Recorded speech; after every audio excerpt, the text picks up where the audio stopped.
And gold buyers, మీ కష్టాల్లో నమ్మకమైన మీ ఆత్మీయ నేస్తం. నమస్కారం, వెల్కమ్ టు ఐ డ్రీమ్. ధర్మ మార్గం విత్ విజిత కార్యక్రమానికి స్వాగతం.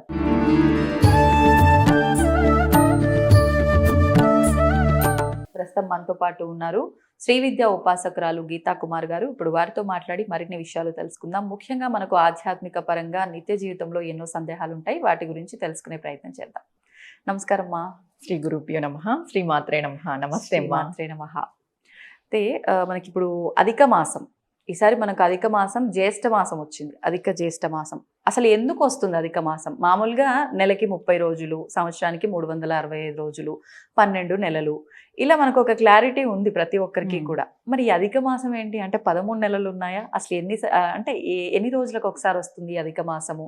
ముఖ్యంగా మళ్ళీ అధిక మాసము అనే టాపిక్ వచ్చింది అని అంటే ఈ మాసంలో ఏ పనులు అంటే ఆ పనులు చేయడానికి వీల్లేదు అంటారు. మళ్ళీ విశేషంగా ఈ మాసంలో చేసే పనులే కొన్ని ఉన్నాయి అంటారు. ఒక్కసారి దాని గురించి మన ప్రేక్షకులకు వివరణ ఇద్దాం. సరే అమ్మా. అధిక మాసము ఎలా వస్తుంది? ముందుగా మనకి చంద్రమానం, సౌరమానం అని 2 మానాలు ఉన్నాయి.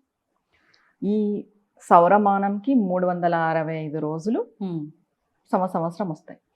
ఇదే చంద్రమానంలో వచ్చినప్పుడు 28 రోజులు వస్తుంది. వచ్చినప్పుడు ఇక్కడ రెండు రోజులు తగ్గుతాయి. ఈ సౌరమానంలోనే 2 రోజులు తగ్గుతాయి.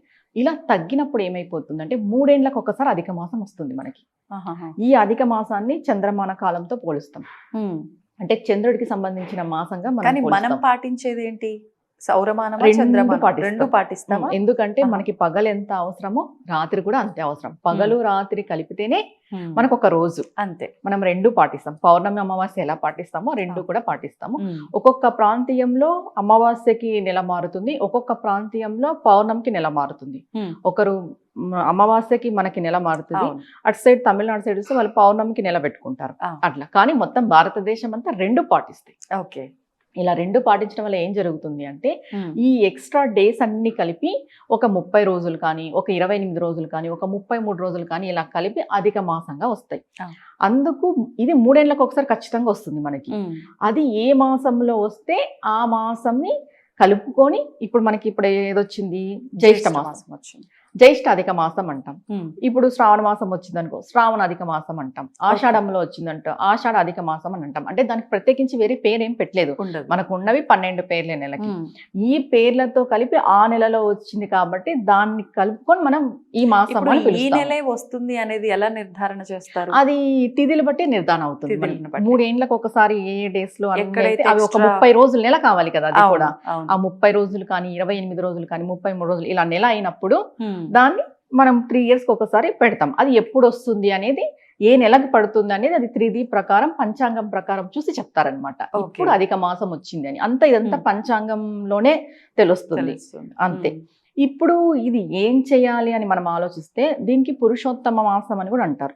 ఈ అధిక మాసాన్ని అంటే దానికి మనం వేరే ఏది పేరు పెట్టలేదు కాబట్టి దాన్ని పురుషోత్తమ మాసం అంటారు. కొంతమంది విష్ణు ప్రీతి మాసం అంటారు, కొంతమంది కృష్ణ ప్రీతి మాసం అంటారు, కొంతమంది శివుడికి ఇష్టమైన మాసం. అధికం కాబట్టి అంటే చంద్రుడిని ధరిస్తాడు శివుడు కాబట్టి ఇది చంద్రుడికి సంబంధించిన మాసం కాబట్టి శివుడికి ఇష్టమైన మాసం అంటారు.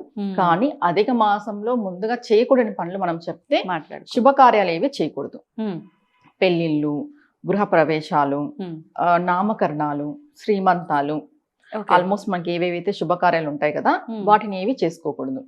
చేయాల్సినవి ఏవి అధిక మాసంలో అంటే పూర్తిగా దైవారాధన. అంటే ఇక్కడ మనకి తెలుస్తుంది ముందుగానే ఇది అధికం అంటే ఎక్కువ అని మనకి ఈ నెలలోనే తెలుస్తుంది. అధికం అంటేనే ఎక్కువ. ఈ దైవారాధన చేయడం వల్ల మనకి ఏమైపోతుంది? ఎక్కువ ఫలితం వస్తుంది. దాన ధర్మాలు చేయడం వల్ల ఏమైపోతుంది? ఎక్కువ ఫలితం వస్తుంది. అంటే నార్మల్ తిథులలో, నార్మల్ నెలలో చేసే దానాల కంటే ఈ అధిక మాసంలో చేసేదానికి అధికంగా ఫలితం ఉంటుంది. ఎందుకంటే ఇది అధిక మాసం, ఎక్స్ట్రా డేస్, ఎక్స్ట్రా మంత్, అన్ని ఎక్స్ట్రాగానే ఉంటాయి. అంతే అంతే. అందులోనూ 3 సంవత్సరాలకు ఒక్కసారి వస్తుంది మళ్ళీ. వస్తుంది. 3 సంవత్సరాలకు ఒకసారి వస్తుంది. అందుకు మనం ఏం చెప్తాము, ఈ నెలను అందరూ యూస్ చేసుకోండి. ప్రతి ఒక్కరూ దైవారాధన చేయండి. మంత్రోపదేశం ఉన్న వాళ్ళు జపం ఎక్కువ చేయండి. మంత్రోపదేశం లేని వాళ్ళు నిత్య పూజ ఎక్కువ చేయండి. తర్వాత పితృకార్యాలు ఎక్కువ చేయండి. పితృదేవతల పైన దాన ధర్మాలు చేయండి. తర్వాత బ్రాహ్మణ సేవ చేయండి.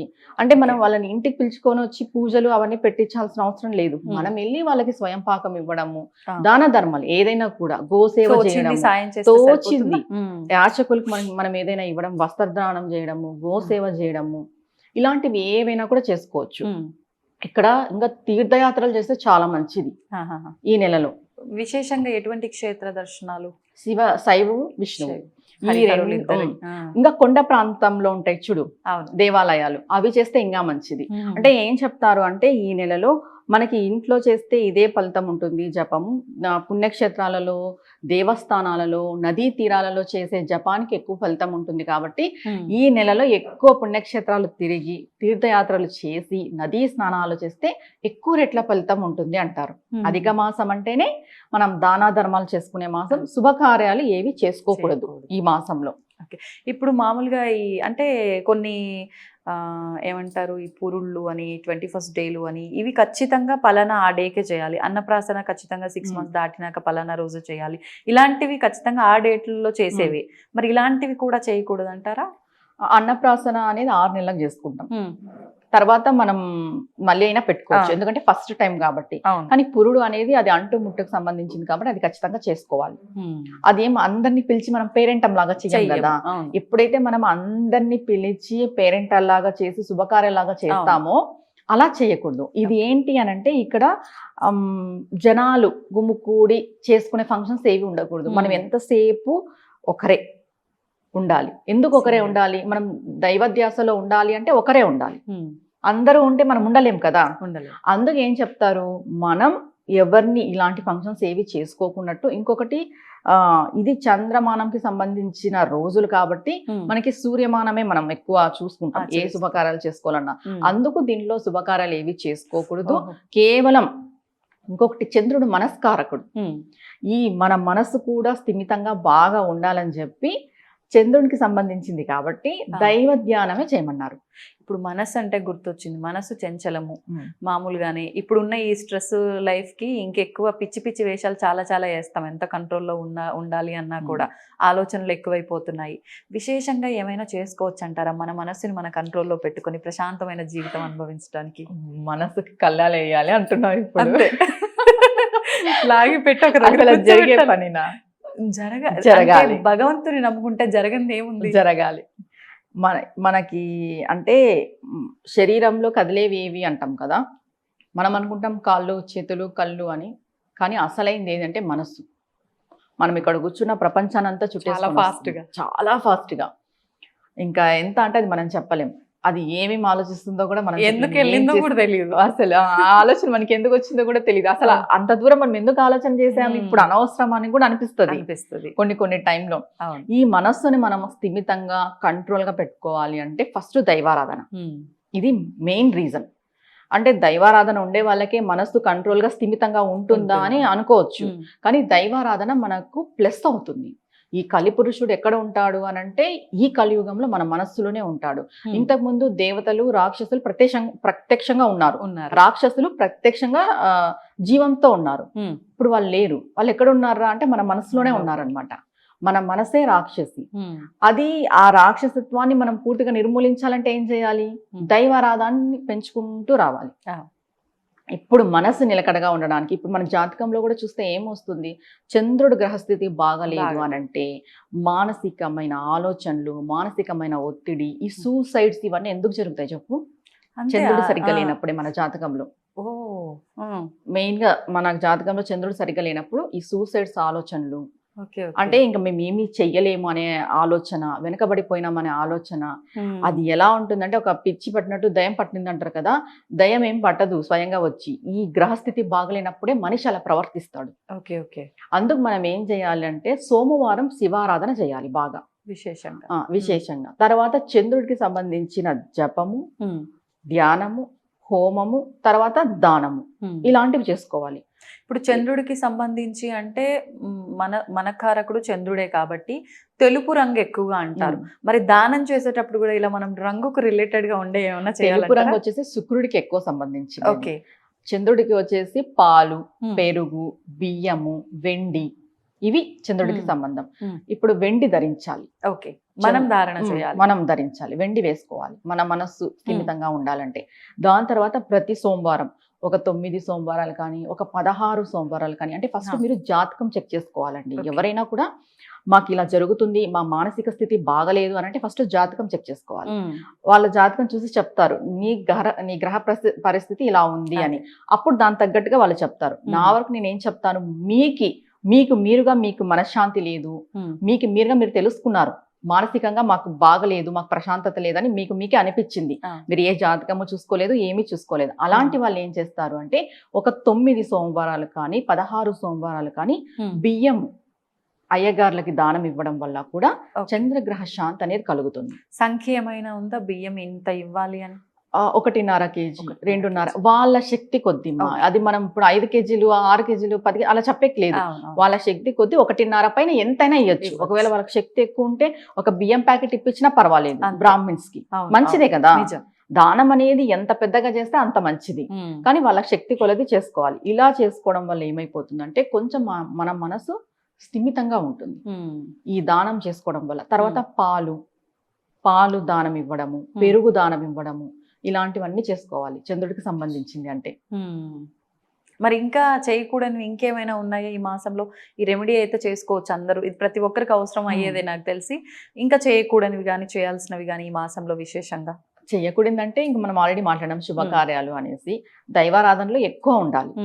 ఏదైనా మనం అధికంగా ఫలం పొందాలి అని అంటే ఈ నెలలో ఎక్కువ దైవారాధన చేయడం వల్ల మనకి మంచి ఫలితం అనేది ఖచ్చితంగా ఉంటుంది. ఇప్పుడు కొత్తగా ఎవరైనా మంత్ర దీక్ష తీసుకోవాలన్నా, ఉపాసన చెయ్యాలి, ఏదైనా మంత్రం కానీ నామం కానీ తీసుకొని జపం చేయాలన్నా ఇప్పుడు మొదలు పెట్టడం కరెక్ట్ అంటారా? మొదలు పెట్టుకోవచ్చు.